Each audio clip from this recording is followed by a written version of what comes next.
Well, there you go, folks. It's 7 o'clock in Queensland, and in Tasmania, it's 8 o'clock, where our guest is currently domiciled. And of course, my co-host in the UK, it's 9 o'clock in the morning, so she's managed to get out of bed after Cyclone Eunice has just gone through the UK, causing reprehensible damage and knocking out the internet. So she's had to go and find a new location for today's show. So, Andrena, would you like to introduce us?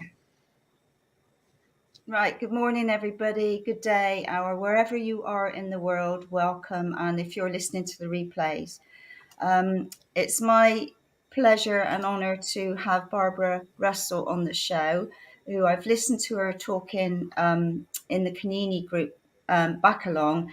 And it was so lovely, the story that she's sharing of herself and Uncle Bob Randall, how they met, how the grannies come through, and the passing of the Kanyini wisdom.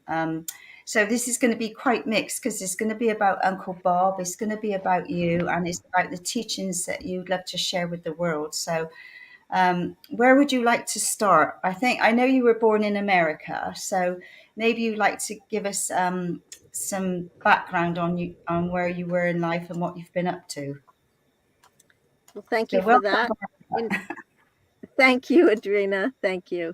I might just start with an acknowledgement that it's customary in this country of Australia, where I'm a permanent visitor, it seems, to acknowledge with great respect and humility the past, the present, and the future traditional custodians and the elders who have always kept the land and the water and the communities and the culture throughout this continent. And that's, of course, where I'm speaking from. So I just want to acknowledge them and the ancient and continuing connections to country and the continuation of the cultural, the spiritual, and all of the educational practices of the Aboriginal and Torres Strait Islander people. Thank you for that. It's a beautiful culture here that should be acknowledged. Where to start? Oh, goodness. Well, good question. Here I am, a citizen now of Australia, and I might just start with the story of how I came to be here. It was an unexpected turn in my life, but much of my life was quite unexpected. So I was born and raised in Connecticut, which is a New England state in the northeast of America, near New York, just a couple hours drive from New York. I had a lot of family in New York because my both sets of grandparents were immigrants that came to the United States from Russia and also from Puerto Rico. So at any rate, I was born and raised in a family that was the focus of the family was a place called the Waterford Country School. So I was born on several hundred acres of a residential treatment center for children with special needs. And that was my family throughout my early life until I was old enough to leave home, which I did at about 19, I think.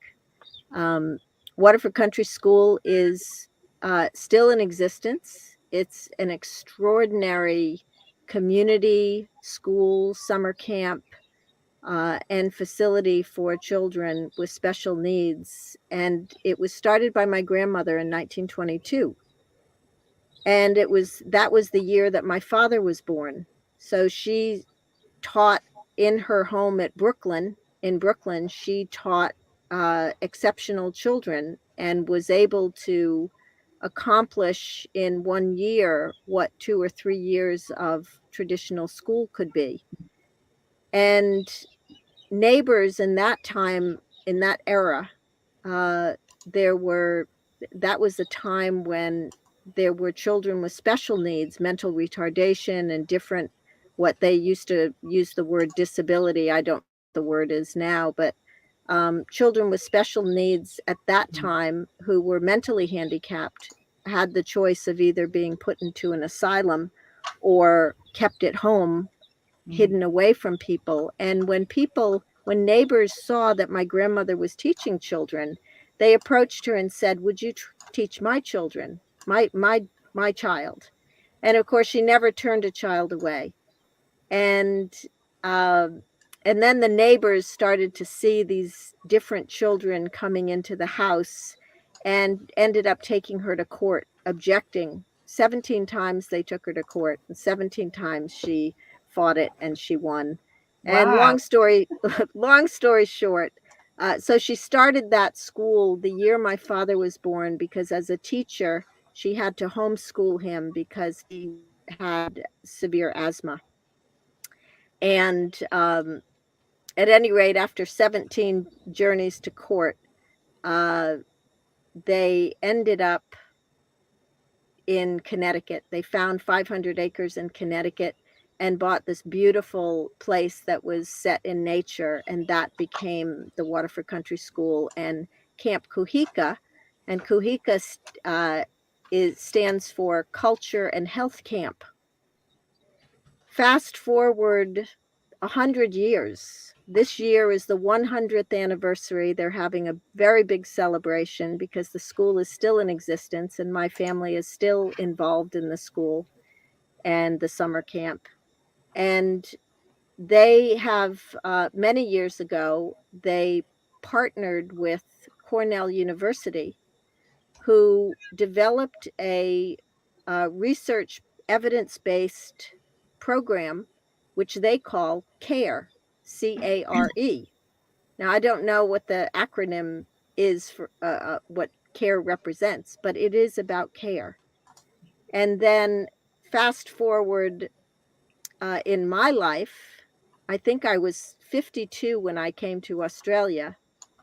I ended up meeting and marrying an Aboriginal elder who had developed a framework for teaching the traditional spiritual philosophy of an ancient culture, which is based in the teachings of something called Kanyini. And the word Kanyini means to care for. So, in essence, there are so many parallels between these two ways of being. One that just naturally emanated through my family and the legacy of my family, and the other an actual ancient way of being here in Australia. That is, it's basically a sacred law, this way of being, and it's all about caring to the level of having unconditional love with responsibility for self.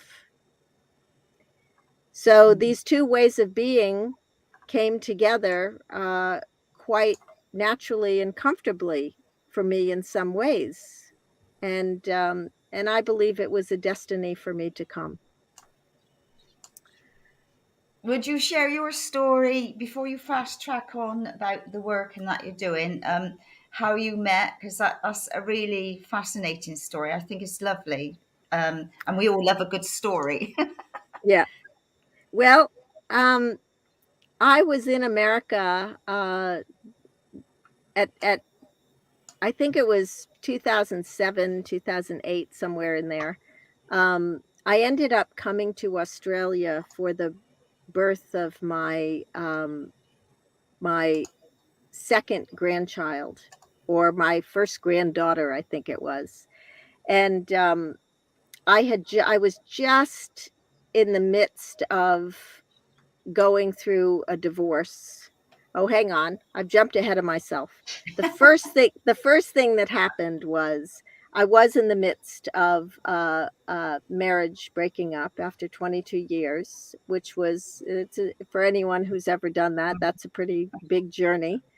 And I came to Perth, where my daughter had come. She had married an Australian man. She had studied abroad.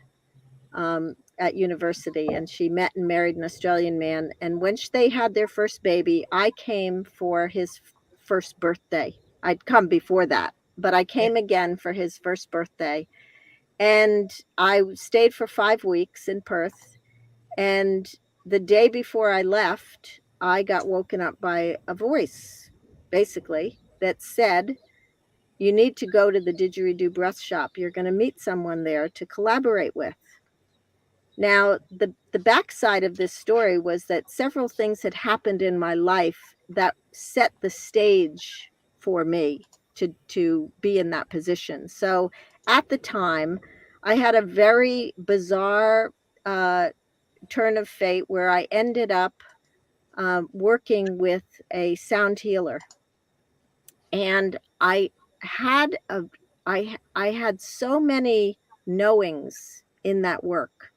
I really thought that was going to be my life work. It felt so spirit driven, and it was.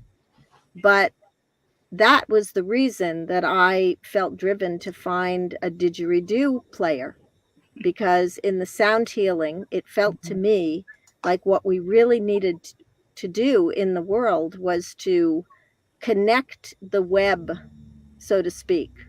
And I thought no better way to do it than through music. So what if you brought this ancient African sound healing technique together with an ancient Australian way of healing? And so I get woken up by this voice that says, you need to go to Fremantle, to the didgeridoo breath shop. You're going to meet someone there to collaborate with. And so I ended up going, and I met a man who became a friend. I did have that was the day before I flew back to America. And he ended up telling me that he'd been invited to play the didgeridoo at the opening of a film that was coming to Perth. And the name of the film was called Kanyini. And so he talked to me about this film and about Uncle Bob Randall, this elder, and encouraged me to have a look at the film. So I went online and I ordered the film. And when I watched it, I was so absolutely blown away by the eloquence of this spiritual philosophy and by the man who shared it, that I picked up the phone and I called the number on the website for the Kanyini film. And I spoke with the producer and said, this man needs to be on Oprah with the Dalai Lama. This is the answer to world peace. You know, the West needs these teachings. You need to bring this film to the West. And, you know, she wasn't very receptive to that suggestion. So I said, well, I can't know what I know and do nothing. I'm going to show this to everyone I know. Simply feeling the importance of the access to wisdom, the access to a way of being that to me felt like coming home. So at any rate, in my one little PAL format DVD, which doesn't play in my DVD player at home or anything, I could only play it in my computer. And in the middle of divorcing and dissolving an estate, I started sharing this film with everyone I knew. And I would take my computer with me everywhere, and I would show it to anyone who wanted to see it. And I would sit with them and I'd watch it with them. So I watched it and showed it literally hundreds of times. And I ended up buying a set of speakers and a projector, because groups started to form. People would watch it and they'd say, oh, my church group would want to see this. Oh, my gardening group or my environmental group or whatever it was. And the whole time I'm watching this, I'm having dreams and I'm having, you know, to me, this spiritual philosophy was as clean and as pure as anything I had ever heard. And it really just captured what I thought was the truth of what it meant to be human, what it's supposed to mean to be human, the truth and the beauty and the joy and the heart of service and everything that I grew up with, really, which was the love. It was the love, the connection, the all-inclusiveness, the caring. Everything was in the spiritual philosophy of Kanyini that I had always known. But what Hey, can had I just stop you happened? there? Can I just stop you? Yep. Hey, can you Yep. put that light on now? Put a what? Put your light Light. on. Yeah. You're starting to get a bit dark there. You know? Yeah, Tasmania's. How's that? Very good. So I've had to drive 30 minutes to a little town to get Wi-Fi, so I'm sitting in my truck. That's this. High five, So Benny. there you go. So where was I? So I'm showing the film to everyone. It's the same philosophy. At any Got a rate, projector? Got the projector? oh, I got a projector. Groups started to form, and people would say to me, you know, what do we do? What do we do? There's genocide happening in Australia, and you know why? And I did ask the producer, you know, why have I been to Australia so many times as a visitor, as a tourist, and gone to all the places, even Uluru, and I never knew anything or learned anything about the spiritual philosophy of this exquisite culture to the level that I have learned in this one film from this one man. Why is genocide happening, and why is this understanding not shared with the world? Mm. And of course, there was no answer to that. That was a simple answer, except that I had also, I'll just backtrack a little. So in the latter years of my life, I began to feel unsettled about the meaning of life, the whole existential view. And so I started studying things like yoga and meditation and different healing arts. And I had a huge variety of experience, because I thought, I was really wondering, you know, where is the love? You know, that Black Eyed Peas song, that beautiful song, Where's the Love? That was like my theme song. Where's the love? Where is it really? Because I grew up with that love, where children were included in everything, where no matter what your difference, no matter what your mental, physical, or whatever difference and uniqueness, everybody belonged. The motto of Waterford Country School at that time was, where everybody is somebody. And it's still that today, and it can be that everywhere in the world. And so I was very much wondering, when I left home at the age of 19, where's the love? And so I ended up, after years of study, different types of study, I realized, hang on, what have I done in the most subtle ways to contribute to love, to live it, to be it? And so I decided, maybe it's time to not be a student anymore. Maybe it's time to live it. And I took a vow for myself that I would only connect and contribute to that which was of truth and love. That was my vow to myself. This is my responsibility. I will only contribute to that which is of truth and love. Mm. And so when, after about a year and a half of showing this film, I ended up coming to Australia for the birth of a second baby. The divorce was final. My daughter said, Mom, why don't you come and get your spirit back? I could really use your help with this baby. And so I did. In September of 2008, September 17th, I flew to Australia. And 2 months later, the didgeridoo player said to me, guess who's coming to town? And Bob Randall apparently was on the board of the healing center where the didgeridoo player worked, because he used the didge for healing. So at any rate, I signed up for the workshop. Now, in the meantime, the didge player had said to me, oh, you should call Uncle Bob, tell him you're showing the film, tell him what you're doing, he'll love it. And I thought, well, why would I do that? this isn't about me, it's just has nothing to do with me. So at any rate, I wake up the morning of the workshop. Now, I had studied all kinds of healing arts and felt all kinds of whatever. I'm sure everybody has unique experiences with energy and vibration and all those things. But for me, when I woke up that morning, I felt like something was radically different because it felt to me like I had champagne in my blood vessels.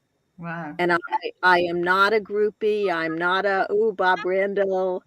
There was something energetically very, very unique and strong.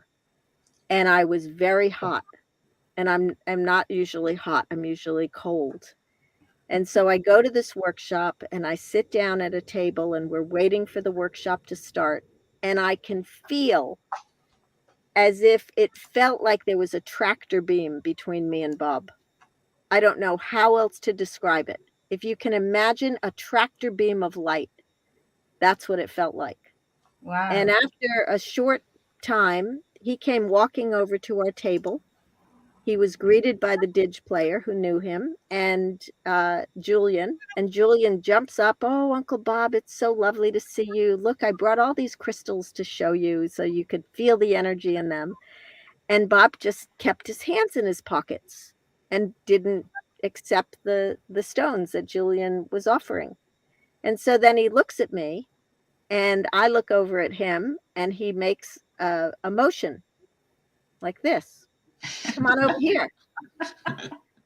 And of course, nonverbal communication is very, very common in traditional culture here. But that's kind of universal. So I got up and I walked. That do. Oi, get over here. That's right. But I walked over to Bob and he gave me a big hug to greet me. And then I felt him kind of quiver and make this little sound. And we leaned back and I looked in his eyes and he's got tears streaming down his face and he's smiling at me. And then he held me again and he says to me, I've been waiting for you. Beautiful. So I'm thinking, a zillion thoughts, as any woman would think, because that's a really good line. I've been waiting for you. And I had really not had experience in the world of dating or anything like that. But, I'm scanning. Is this of truth and love? I'm always scanning at this point in my life. And he says to me, can we sit down? There's something very important I need to tell you. And we sit down at two chairs facing each other. And he leans forward and he's still got tears streaming down his face. And he's smiling. And he says, there's something very important I need to tell you. When I held you, the grannies came. And in my culture, granny's law is highest law. We never question the grannies. And then he says to me, grannies meaning, and he told me later, the spirits of his dead mother, his grandmother, and his wife who had predeceased him appeared to him. And he knew just like that they had sent me. And there were so many things, little aspects of this story that without a doubt, I have absolutely no doubt that was the case. So then he says to me, now, baby, I'm from Arnhem Land. I'm a straight shooter. I don't muck around. I get straight to the point. Are you married? So I said, and I actually like straight up. When you grow up with children with mental retardation, there's no such thing as sarcasm or joking. Everything's real. That's true. Everything is in such real truth. It's fun. It's joyful, but it's truth and straight up. And so I always felt comfortable with that. But again, I'm scanning, as any woman would. And I said, no, I'm divorced. He says, are you really divorced? I said, yeah, I'm really divorced. And he said, well, I'd like to get to know you while I'm here. Would you come to my teaching events? I'll be here for the week. And I've got a big lineup of things. And I said, sure, I'd love to. So he gets my phone number and contact details, email probably. And then the workshop starts. And I really don't think much of it, although I'm still effervescing. And the next thing I know, his girlfriend arrives at the workshop. Oh. And I didn't think anything of it. I had no illicit intentions. And I'm, at this point, I'm very, you could say, spiritually driven in terms of the purpose of my life and to serve the world, or whatever you want to call it. But at any rate, the girlfriend arrives, and no sooner is she introduced to everyone than Bob's phone rings, and he makes an announcement to the world that her daughter has gone into premature labor in Melbourne, and she needs to get on a plane and leave immediately. And that's when I said, you're not kidding. So a baby brought me to Perth, and another baby cleared the way. Amazing, how the universe works. And look, in Aboriginal culture, it was very, how shall I say, it's very natural for life to change, including relationships. And so as it turned out, the reason he said to me, are you really divorced, is because his girlfriend, he found out, wasn't. And so at any rate, that's how it all unfolded. That's how we met. And well, it's such a beautiful short story, and I just wanted you to share it because it's, like I said, it's lovely to hear something different. And yeah, so thank you for sharing that, but carry on. Oh, that's beautiful. I'll tell you what, can you put that other light that you showed me there before we went on? Oh, it's on. Let's see if I can, maybe, I don't know where I can put it that it will, is that better? No, it's just got rays. Yeah. But didn't you have one at the top of the roof? It's on. Okay. It's on. Bring that one that you've got over on your left that you're holding. Can you just put that down, bring it down again to where you were? Just bring it up closer. Yeah, that's probably better. Let's go with that, eh? Yeah. Okay. Yeah. I'll just hold it in the air. Oh, you can bring it down. No, bring it down. It's like camping. Yeah, okay. All right. It's a bit like camping. Whatever's comfortable for you, but I just wanted to. No, that's totally fine. Okay. Thank you.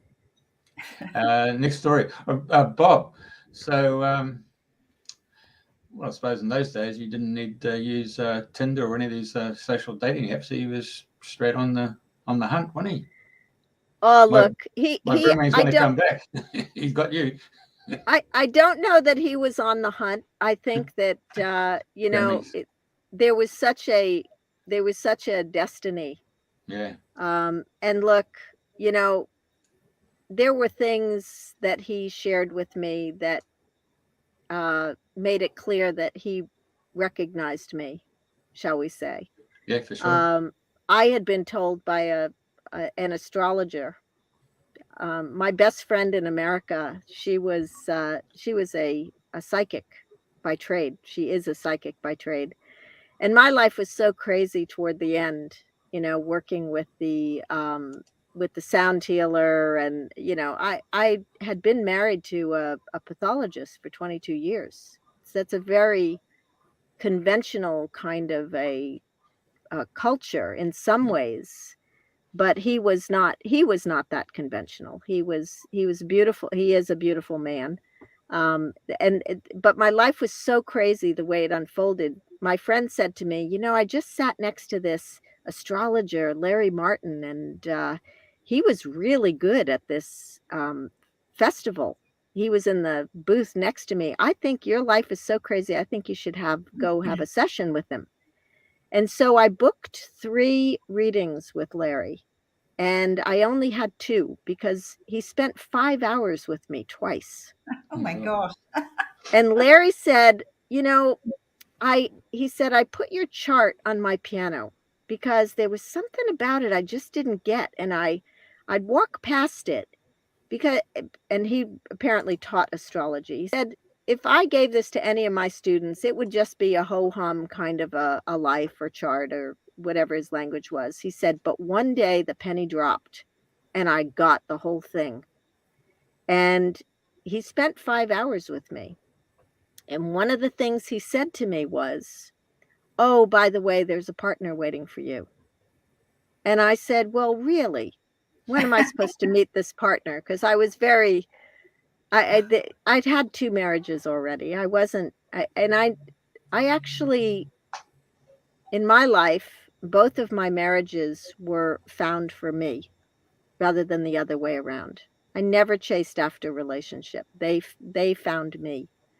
And so I wasn't looking for a relationship after my divorce. And he said, he looked at the chart and he said, oh, by the second week in December. And or maybe the first week, I can't remember now. At any rate, Bob and I met November 25th. And Larry had a lot of things to say. I'd have to listen to the recording because I didn't really pay a lot of attention to it. But he did look at the map when he did the reading. And this was maybe 5-6 months before I came to Australia for my granddaughter. He looked at the map. He said, Barbara, I looked all over America for a place, in this astrocartology science of location where you would be supported in your life work. And he said there, maybe you could go to Colorado, but it wouldn't be that great. Definitely don't go to the East Coast. So I looked at the world map and there's one line where you should go. And it goes through Beijing, Kuala Lumpur, and Perth, Australia. And I said, well, Larry, I'm going to Perth in September. And he's very matter-of-factly said, oh, well, perfect. So, that was one little thing. Another little thing, years before my daughter ever even thought of coming to Australia, I was at a yoga teacher training in Nashville, Tennessee with a friend. And we were on a walk in a garden. And out of my mouth, I said, look, there's a dingo. Yeah. Now, I've never been to Australia, ever. I never wanted to come to Australia. I didn't have any, motivation. It was a fawn. A spotted fawn came out of the bush in this botanical garden and ran straight toward us, came right up to us. But out of my mouth, look, it's a dingo. Wow. And then the other bizarre thing that I remember is when my daughter was in high school, which was long before she came to Australia as a student. And my vet had these beautiful pastel paintings of animals. And I've always loved animals. And so I went to the shopping mall to buy a couple of prints. And I ended up choosing a koala and a white tiger. And they hung side by side, right? These big prints. Why I would do that, who knows? Except that, fast forward, my daughter comes to Australia, meets her future husband in koala country, and he is obsessed with white tigers. So I was going to say synchronicity as its best, eh?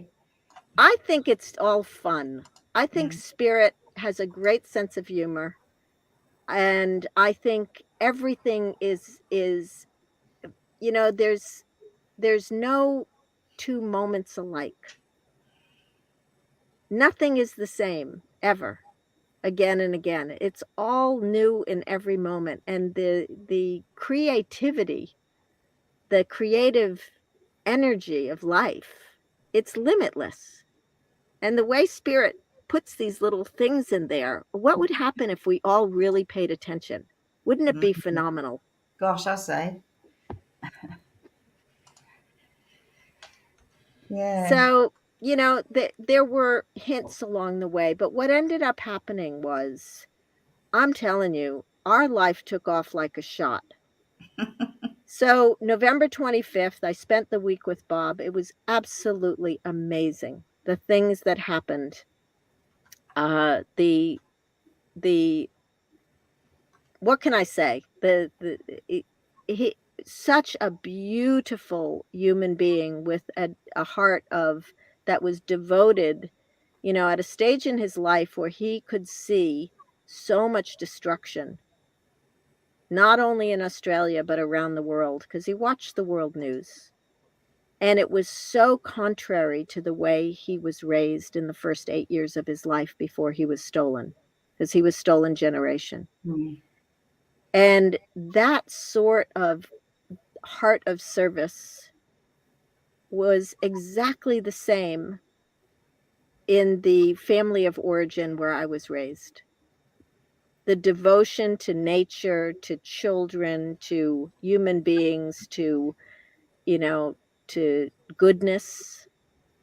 It was amazing in that week. And so he left, he flew back to Uluru, and then he asked me to come to fly to Uluru, because I was living in Perth with my daughter on a 1-year visa. He asked me to fly to Uluru in January. So I did. I think it was the 8th of January. I flew to Uluru, and I stayed a week, and he drove me up to Alice Spring to meet all of the children that lived there, because he had 6 biological children and many, many more in Aboriginal way. But he had a couple of children, I think 3, who lived in Alice Spring. He drove me up there to meet them. And then on the way home, he said, just pull off the road right here on this little dirt track. And so we're about 10 Ks out of Yulara, the resort near Uluru. And I'm driving this 4-wheel drive Prado with the stick shift in my left hand, which I'm very clumsy with. I was so dizzy from the changes in my life. I was completely ungrounded.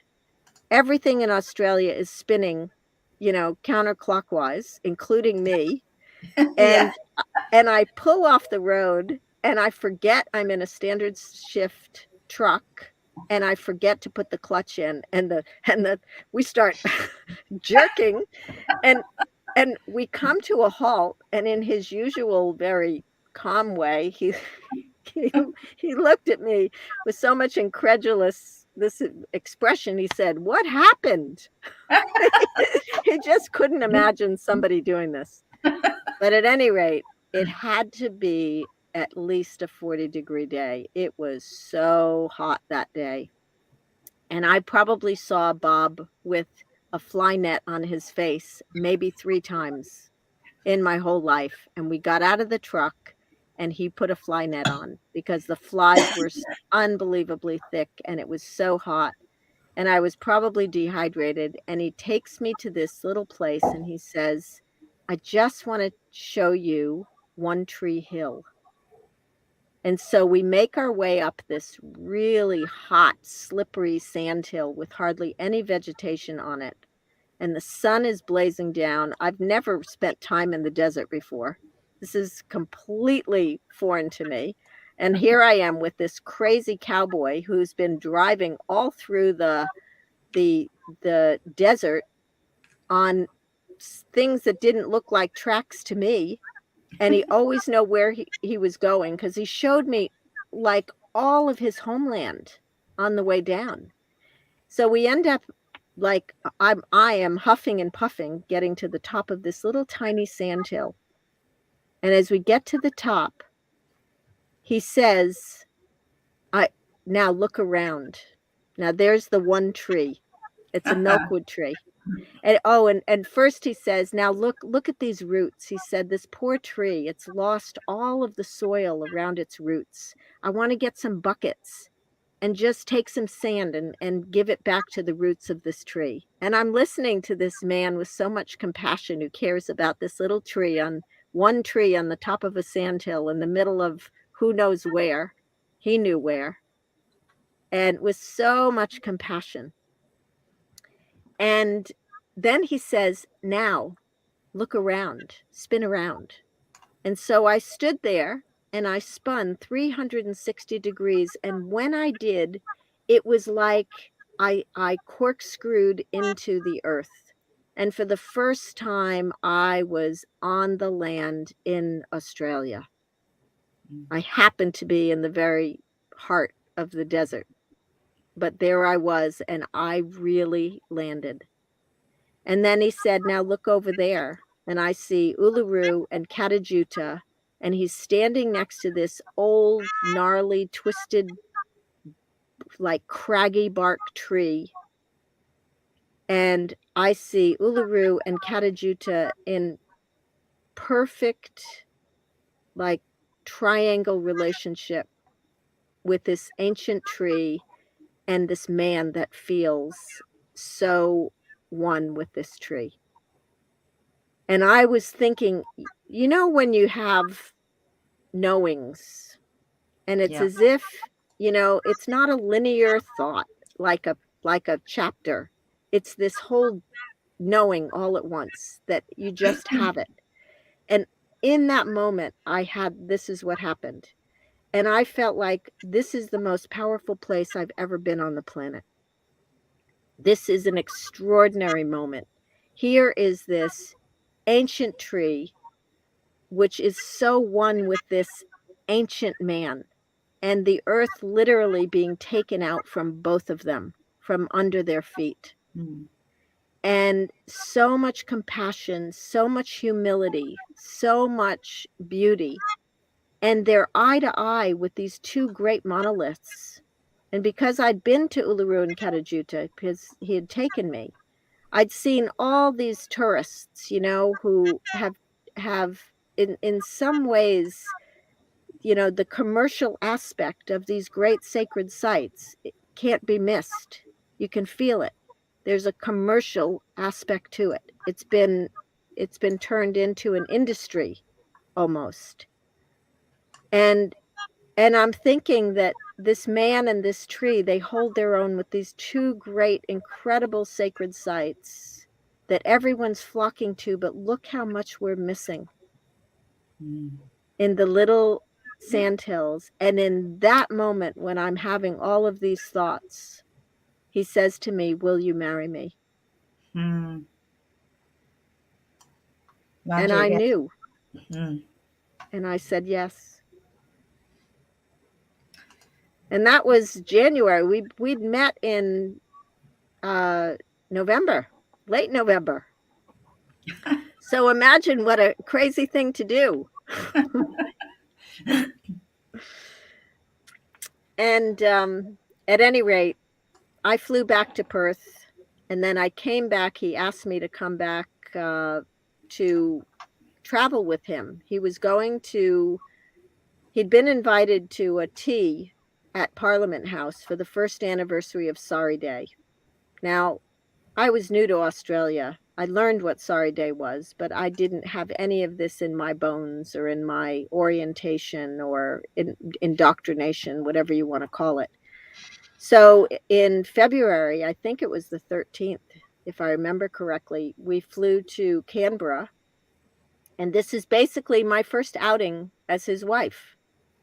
Because in his way, it was a done deal. That's it. You're married tribal way.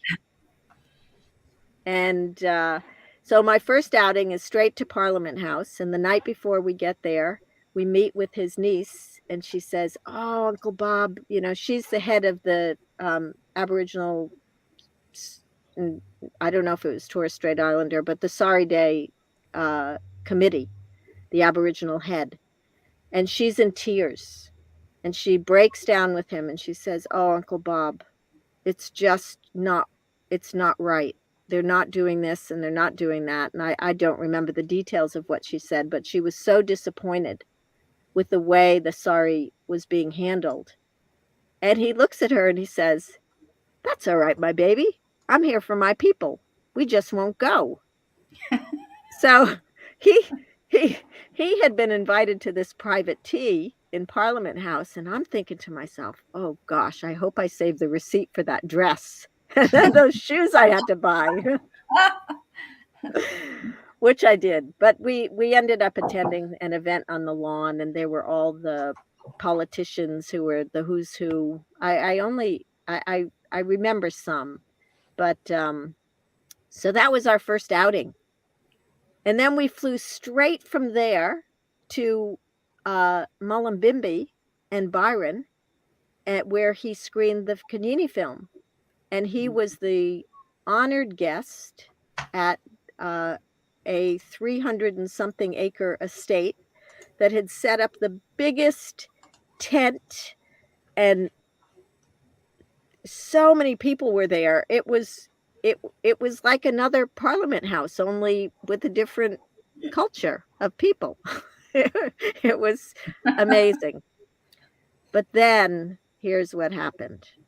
So after, I think it was 2 weeks of unbelievable events, one after another, heaps of teaching events and meetings and all kinds of things, meeting beautiful people, Bob is asked to, the day before he leaves, to go on a horse ride with a little 8-year-old, the daughter of a dear friend who had brought him to Byron.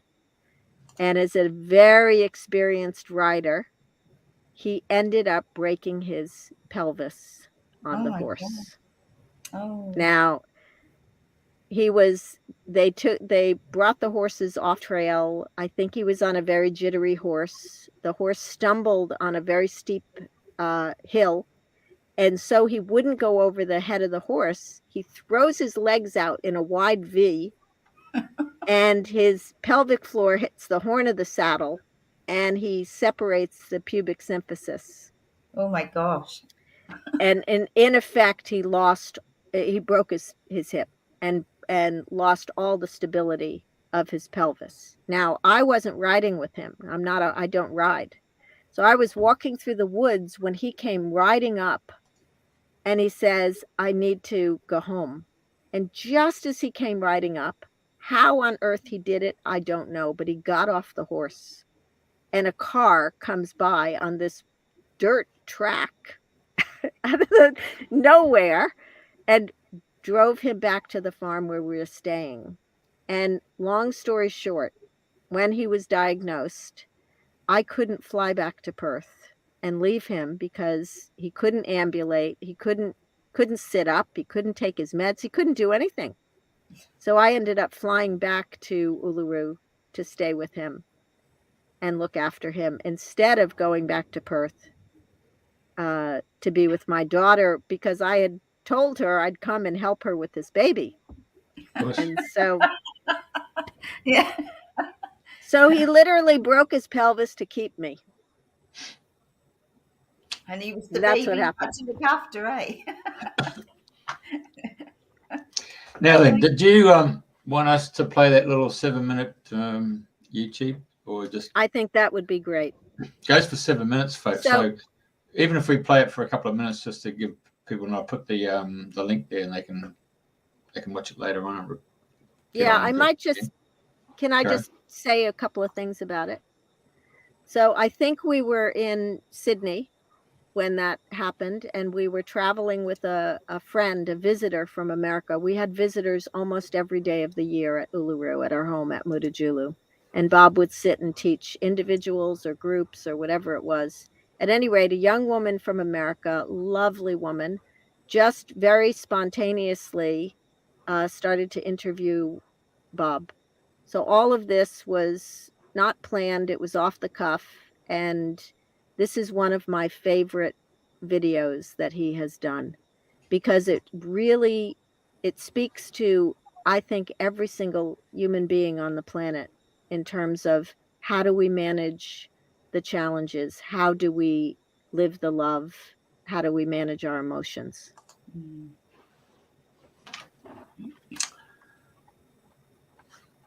All right.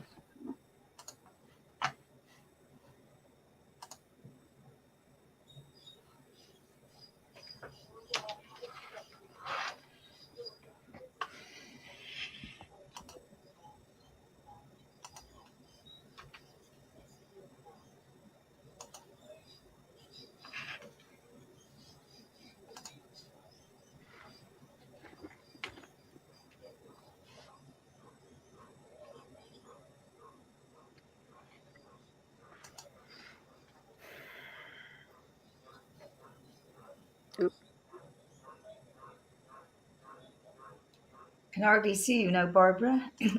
You can hardly see me. Yeah, you're really in the dark. I can't hear anything, Jeff. Can you? I can't. I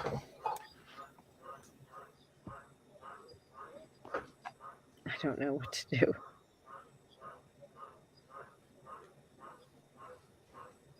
Right, can you hear the sound, Barbara? No, I can't. Jeff, we can't hear the sound. Okay.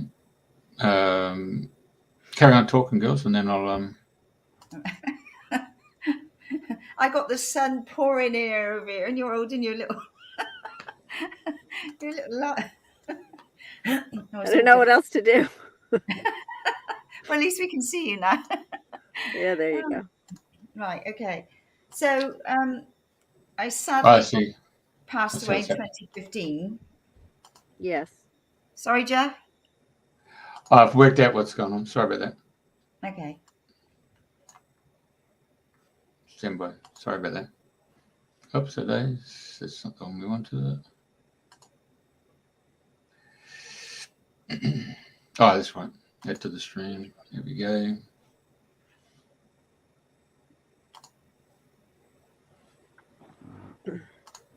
Okay.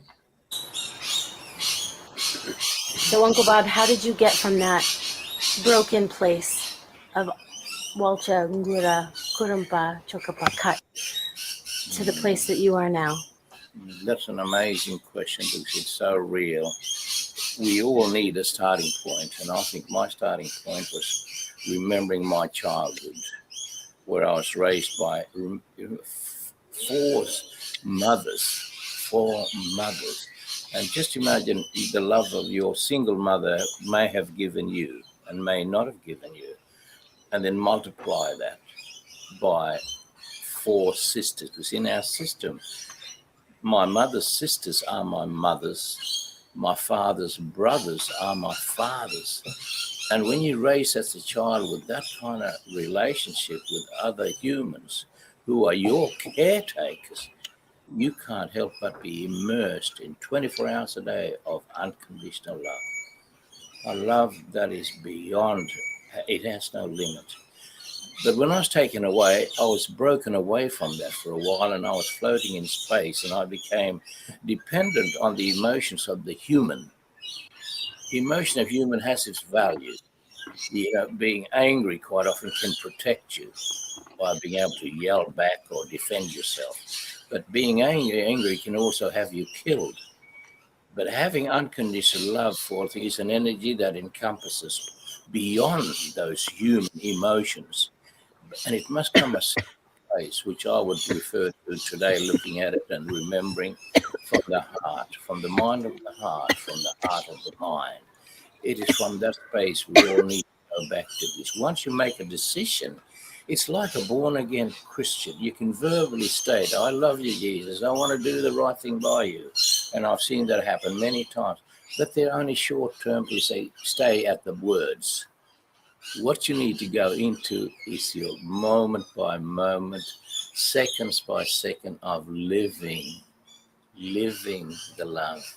It must be so much part of you that you cannot exist without it. And I think my luck was that I was given it so much that I could recognize it and knew how to go back home to that love because I was raised, immersed in it.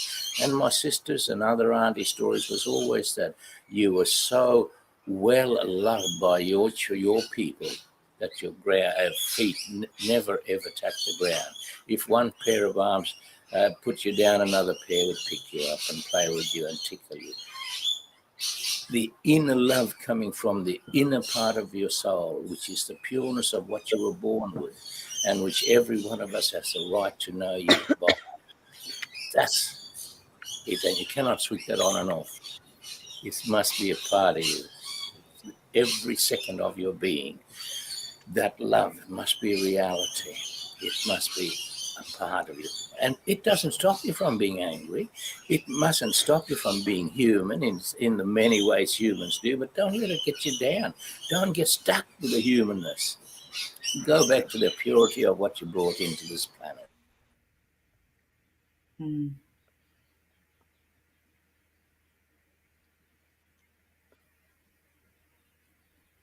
Hello? Are we frozen? It looks like it. You and I aren't frozen. No. Glad to hear it, eh? Yeah, that's so powerful, and it is all about loving one another and respect for the land.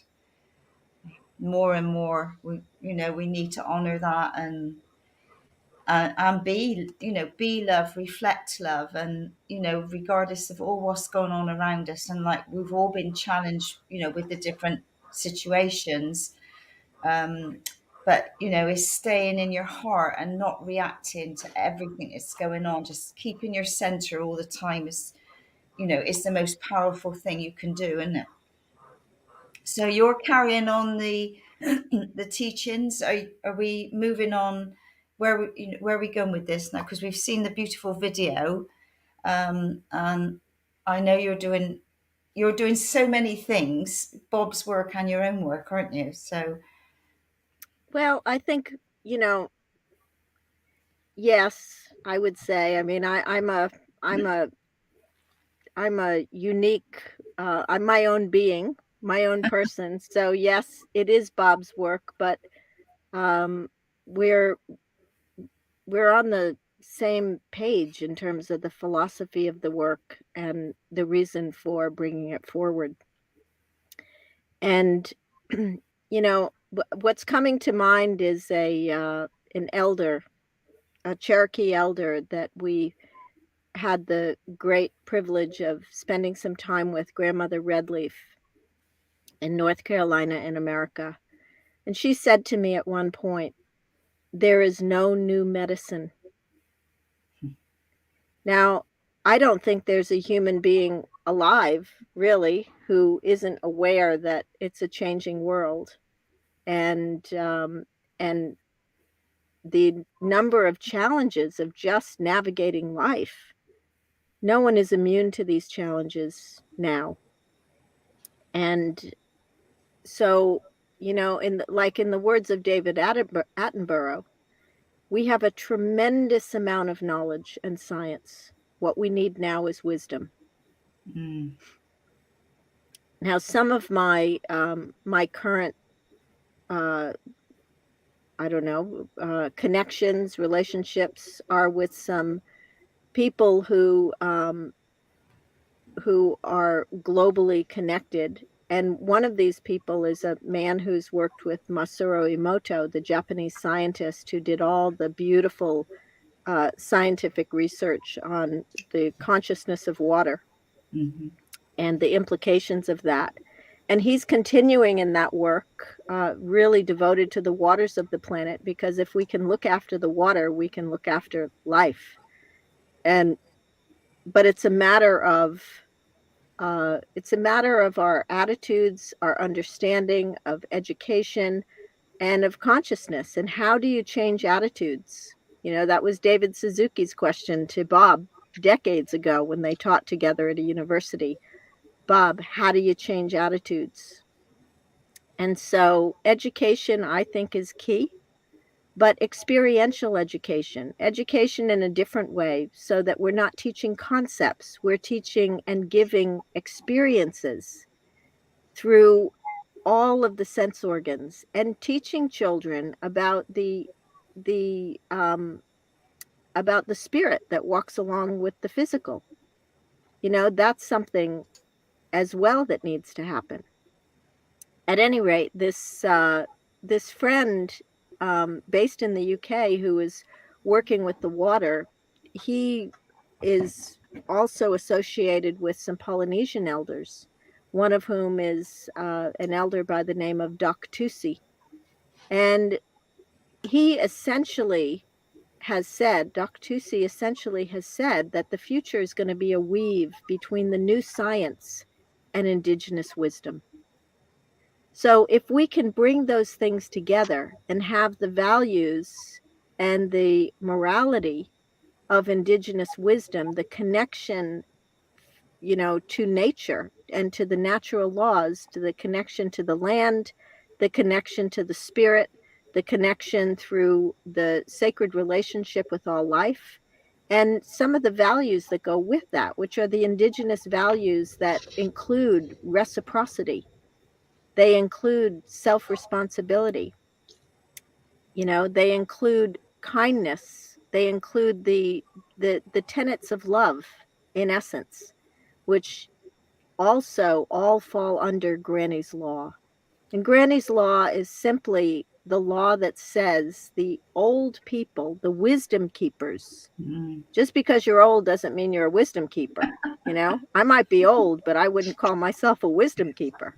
But the true wisdom keepers who have inherited the knowledge over lifetimes that has a legacy back to the original instructions to humanity.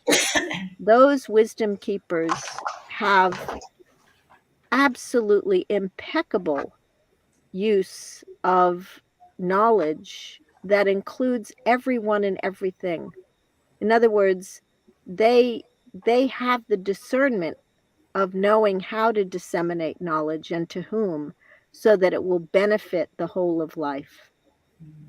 And we need to go back to that so that we can get off this trajectory that we're on, which has destroyed too much of the environment and too much of the spiritual, physical, mental, emotional integrity of humans, as well as all life. So let's do it for the children. Definitely. It's time. So these Kanyini teachings are, they echo what I grew up with.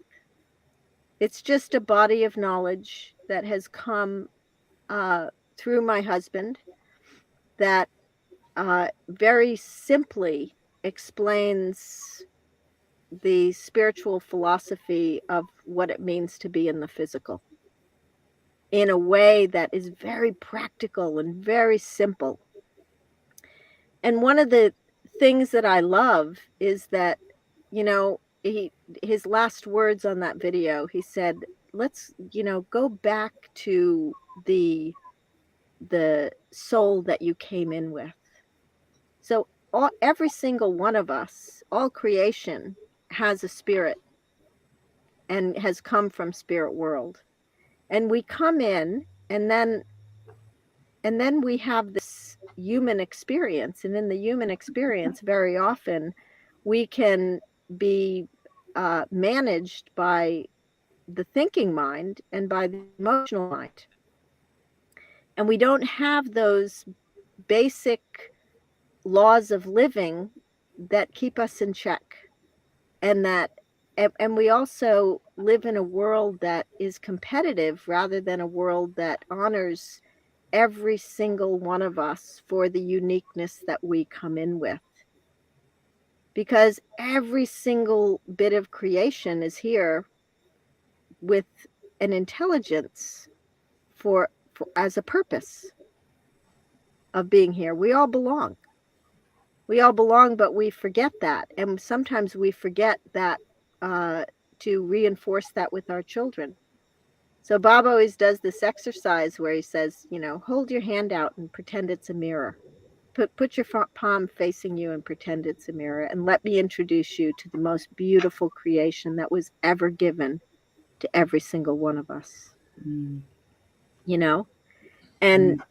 then the bottom line is, how do we teach our children how to manage the authority in the world that does not have their best interest in mind, that might have, you could say that the interest is in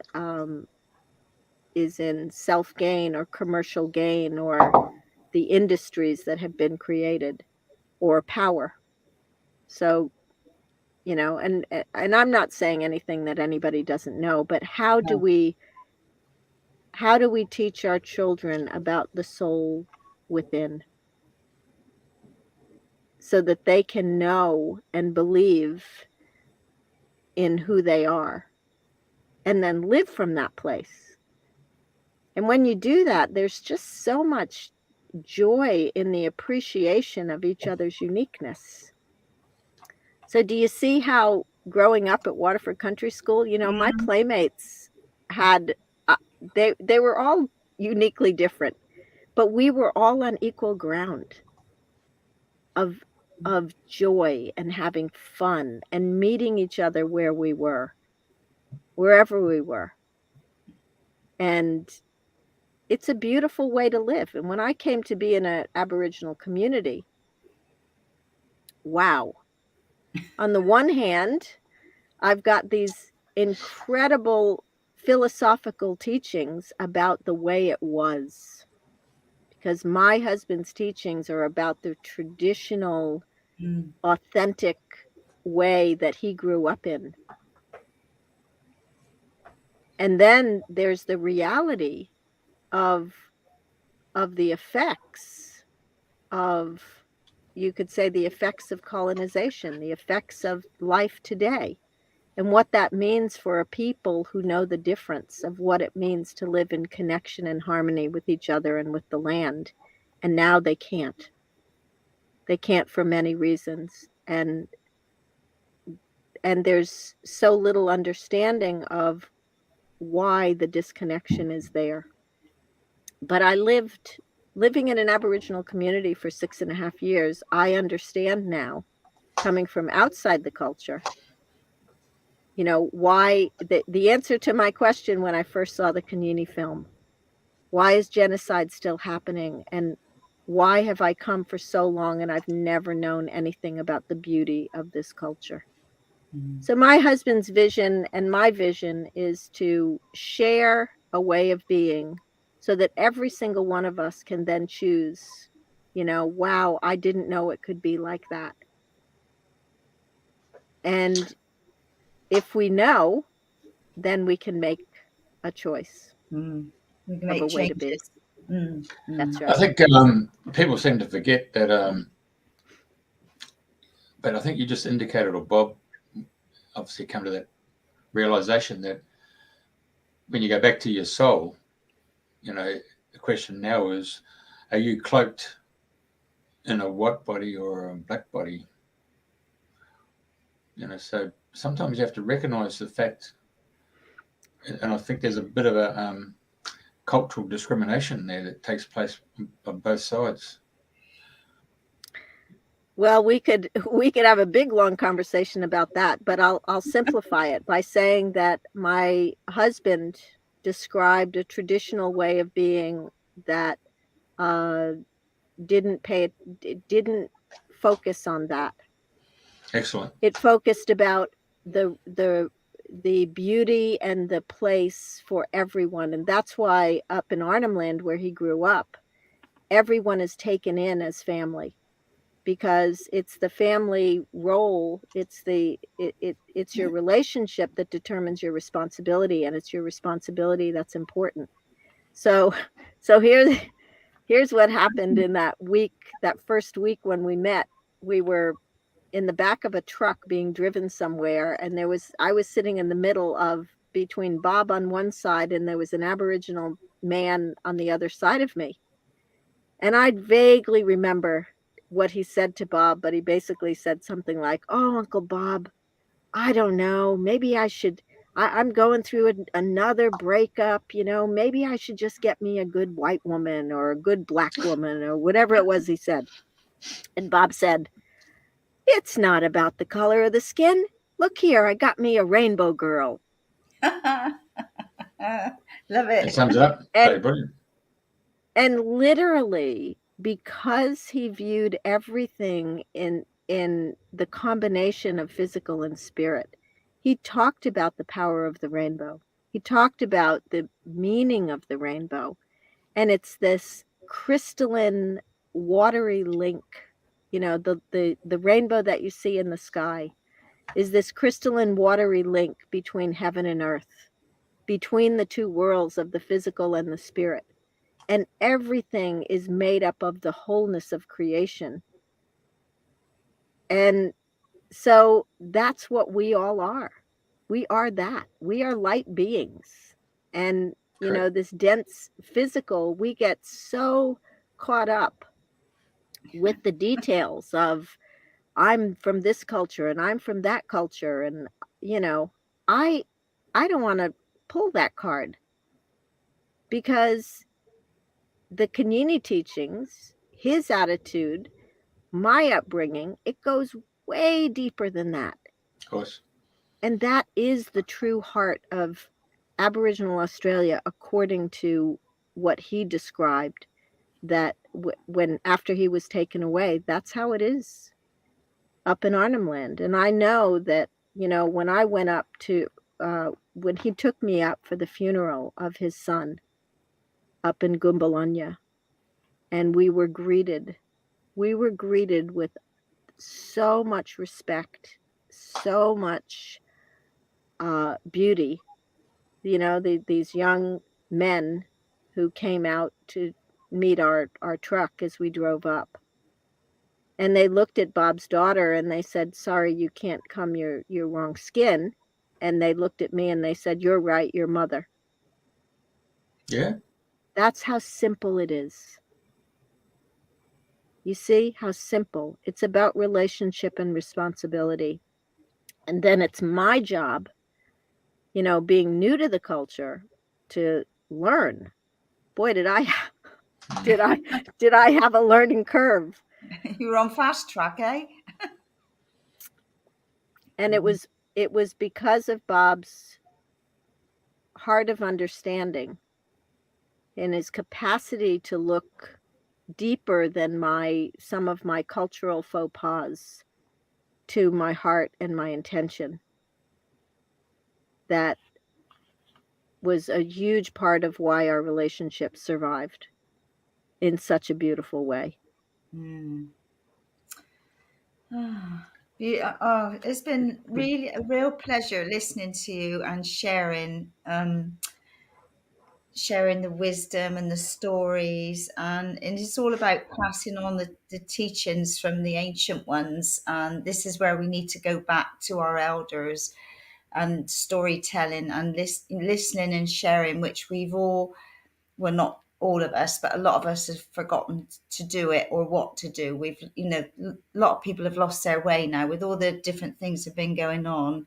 But, you know, it's coming back to families, it's coming back to gatherings and being together and sharing and caring and talking. You know, it's just coming back to the heart. And it is. And I'll tell you one thing that he did say to me that I have found really helpful.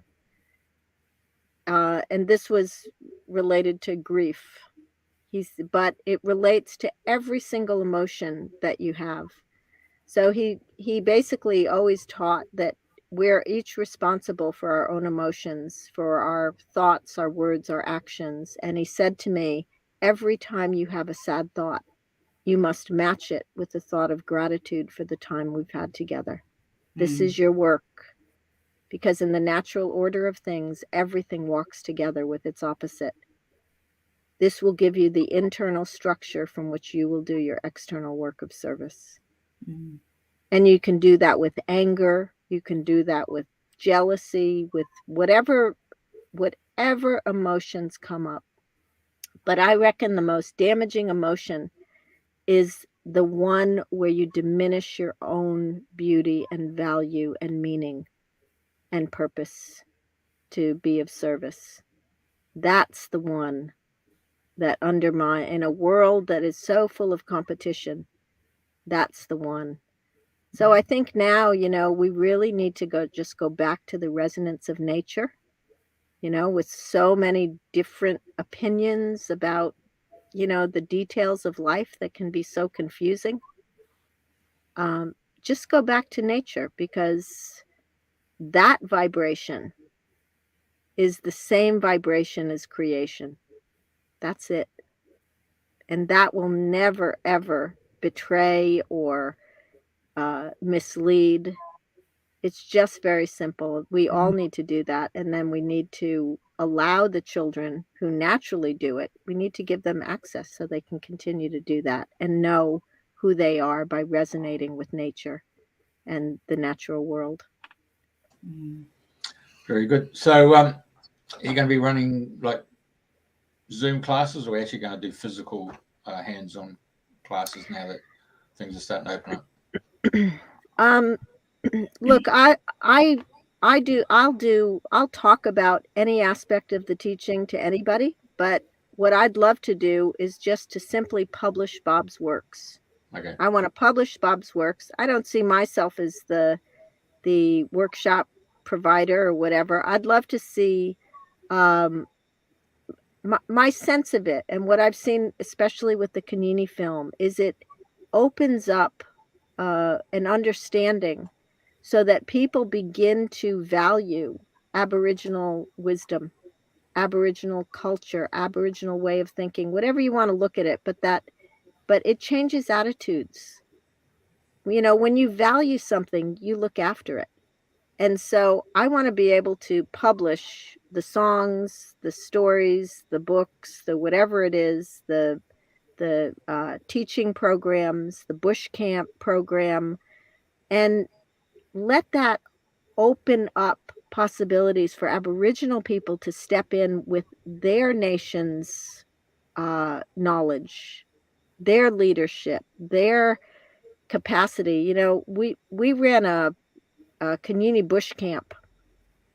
I say we simply. I was Bob's sidekick. But it was a Kanyini bush camp that was on the homeland just outside Uluru. And I saw the magic that happened when visitors came and sat down with a predominantly non-English speaking family and went bush and learned about making medicine, learned about hunting for maku, for witchetty grub or honey ant or whatever it was, learned about making spears and fires and cooking and all of these things. And people's lives were changed just from sitting with the family, from feeling the graciousness, from learning another way of being, and from being on that land. This is an elder at the Kanyini Bush Camp teaching how to make a spear.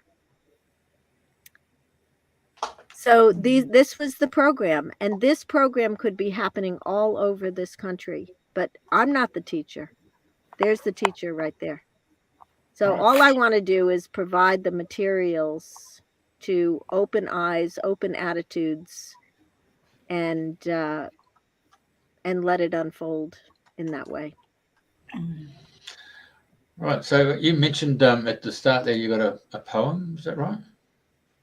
Oh, it's a prayer, actually. Prayer. I'd love to read his prayer to the world in closing. Yes, please. So Bob wrote this prayer to the world, and I adapted it just in the very beginning so that this could be our prayer as well.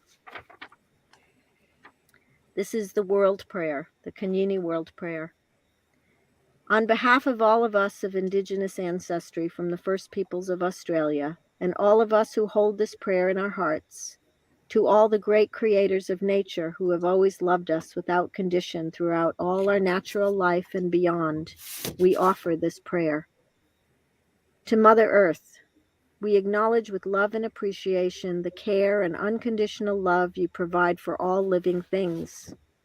May we be led to understand this. May our ways of unconditional love for all life be our ways, that we live this each moment of our life.